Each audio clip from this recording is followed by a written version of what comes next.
In terms of sitting on the bench, how do you deal with that frustration when you want to be out there? You just have to.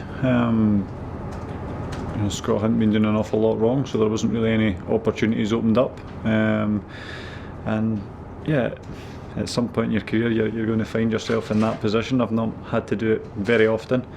But yeah, I want to try and play as many games as I possibly can. And to do that, I've just been training to the best of my ability, trying to get through another pre-season, get myself in the best possible shape to give myself the opportunity to play more games. Do you think the amount of football you've missed in your career just through injury, does that spell again out injured and then having to come back and find somebody sort of taking your place, does that add to the sort of anxiousness and anxiety about it all? No, not really. I think you just got to focus on yourself, and for me it's just about getting myself in the best possible shape I can, ready to play for that opportunity to open up. And I said after I played in the European game that because there's so many games, there's always going to be opportunities along the way to come in and play, and it's about taking that opportunity. And at the moment I've got that opportunity to go in and play. The messages you're getting from the manager though must be encouraging. He's saying basically, he's going to be a sort of firm and fast decision who's number one is, and sort of left that door open for you to sort of win your place back in the team. Yeah, but I think at a club this big, you're always having to go out and prove yourself in every game and make sure you're the man to play in the next one. So you always have that pressure, and it's about dealing with that when you're in a run of games and performing when you get that opportunity. And if you do, you have to work hard and play well enough to keep it. Was injury frustrating just with absolutely you come just at the same time as the new manager coming back in and deny you that chance to sort of stake a claim? Yeah, it would have been good to have been fitter sooner to get back in and stake my claim and just to train and show them what I could do and what I could bring to the team. So, but that's part of football. There's always going to be at times where you're going to get injuries as part of the game. You just have to work through them, work as best you can to get back and come back as strong as possible. Staying relaxed about the whole situation, the whole scenario, the best way to be, I suppose, if you get yourself in a bit of a state about it, then that does nobody any good, I suppose. Yeah, I think at the beginning things are fresh. When it's a longer term thing, you get time to really kind of settle down and get used to the idea that it's going to take a while to come back. But yeah, certainly initially it was frustrating, and I kept thinking I could come back relatively soon, and within a few sort of weeks it was apparent that it was going to take a considerable amount of time longer. So just had to get my head around that and make sure that I was focused on the longer term and trying to get back to play football again. Did you do anything different with your time out?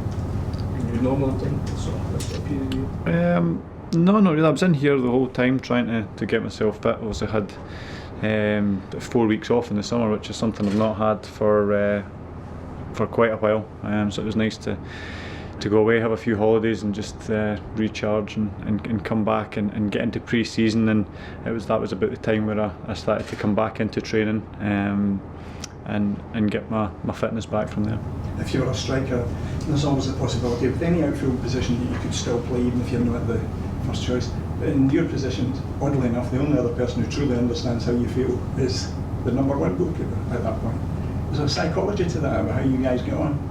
Yeah, we got on fine. I've never had any problem with any goalkeeper anywhere I've been. I think there's just an acceptance that everybody wants to play. There is that one position, and you know that the manager's going to make a call one way or the other, and that's it. There's not a great deal falling out with somebody's going to do, or it's quite a personal position. You just got to work as hard as you can and prove that you're the man for the job, and if not, you support the team, and that is the job, whether you're first choice or second choice. That's what you have to do, and especially here with so many games that can change, so many competitions. So it's not really a problem. Greg, there's new defenders in now, that's changed a bit since you were last in the team last season. How much will that take you, or how long will it take you to get up and running in terms of understanding them and what they're all about?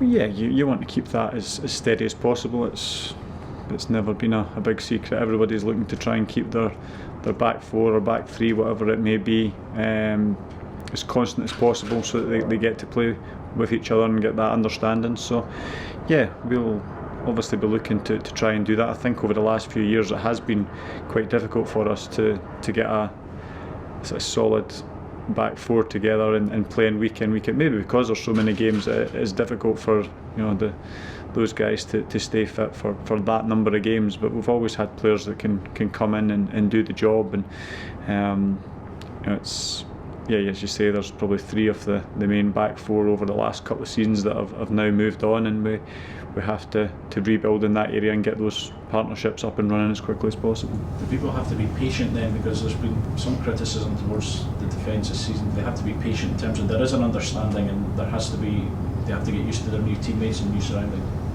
Yeah, everybody's got slightly different attributes and what they're good at, and maybe their weaknesses and how you can cover for each other. So there's always that a little bit of getting to know each other, and any positions that are playing quite closely together, and especially in a back four, it's something that you do get better the longer you play together. And yeah, I'm sure we'll see that the longer these guys can play together, train together, and get used to each other's styles. What's the message been from the manager over the last sort of week with this sort of highs and lows of the European exit and then escaping past sort of done further in the League Cup?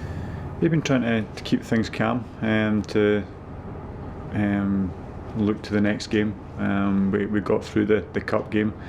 We had a crazy amount of shots on goal without scoring as many goals as we probably should have done, and then we ended up making that a bit harder for ourselves, but we still managed to get the job done. And it's about realising that we've had a long pre-season, that the games have come thick and fast, and obviously we'd have much rather to be in the Champions League and still trying to progress into that, but we now have to go for the Europa League and try and make sure we get group football. How important is that very point to still be in Europe? How big are these two games coming up against the Aki? Well, we want to win them. We want to be in the group. I just wonder does it still matter as much because it's not a competition that you really wanted to be in? In your opinion, how big still is Europa League participation for Celtic? Yeah, it's still a big competition. There's still a lot of very good teams in this competition, and even in the draw just to get to the groups there's some very good teams. So it's still a good competition to be part of, and one that we want to do as well as we possibly can, and try and get to the group stages and try and go as far as we can. But we know we've got a very difficult game to even get to the group stages, and one that we'll have to give our full attention to. In terms of the squad and strength and depth, how well set do you feel Celtic are just now, with that very goal in mind of European football as well as domestic? Yeah, we're I say we've played a lot of games, and we're now there's been one or two injuries, but nothing too much. We're progressing towards where we want to be for the rest of the season. I'm sure there'll be work done in the next few weeks on that, but certainly the guys that are out there training day in, day out are looking very good. We've got guys coming back from injury as well. Tom's been out a long time. That'll be a massive boost when he gets back to full fitness. So we've still got a lot of positives to shout about here, and I think it's a little bit premature, everybody trying to write us off so far, but no, we're happy with where we are, and I'm sure we'll go on to show that in the weeks and months to come. You've got a smile on your face. Does it amuse you, the amount of criticism that seems to have come? No, it didn't amuse me, no. But that's what happens when you're at Celtic. There is a pressure, and you have to perform, and you have to perform in every game, and if that doesn't happen, then there is going to be some criticism, and we just have to get together as a squad and a group, and stick together as a team, and really get through that and show what we're capable of. And if we put in good performances out in that pitch, then I'm sure everybody will get behind us. There's no better place than Celtic Park when the fans are on side and are cheering us on to victories and good performances in domestic and in European nights. That's what we want to do for them, is to play as well as we can and get them to get behind us again and really push on and have a successful season. So the danger you can overreact to these kind of setbacks that last week had? decisions, rash decisions that perhaps should be made? Possibly, but we've got quite an experienced squad. We've got experienced guys here throughout the club, so it's. I don't think that will happen. I think we've been here. We've had the highs and lows of qualifying and not. So it is something that we would love to qualify every year, but it's a difficult process to go through to try and get there. And in some years we've not managed to do it, and we've still come back and had very successful seasons. So we know what we have to do, and we'll be focused on trying to do that now.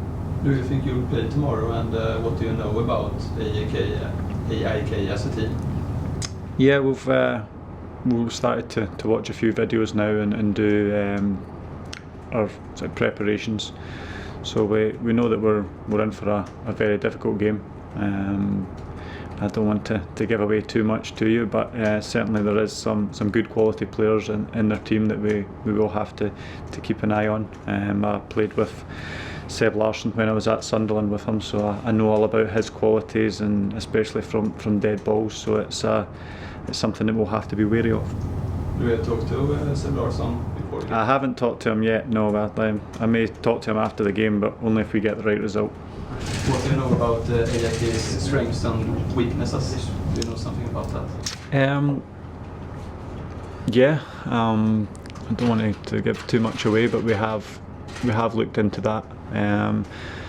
Certainly they look very strong. The two strikers look quite physical, and they play attacking football, like to get the ball forward quickly, and that is something that we have seen, that they score a lot of goals. They put balls in the box and make it difficult for the opposition. So we're going to have to defend really well and make sure that we're keeping the back door shut and then try and go and get a lead to take into the second game. You played when Celtic lost against Malmö a few years ago. What do you remember of this game, and which experience from this game can you take to this game against the Swedish team? I think it's a different game. It's a different team. We are different. There's a lot of different players. But yeah, we did get beat. It wasn't a great performance by ourselves, and we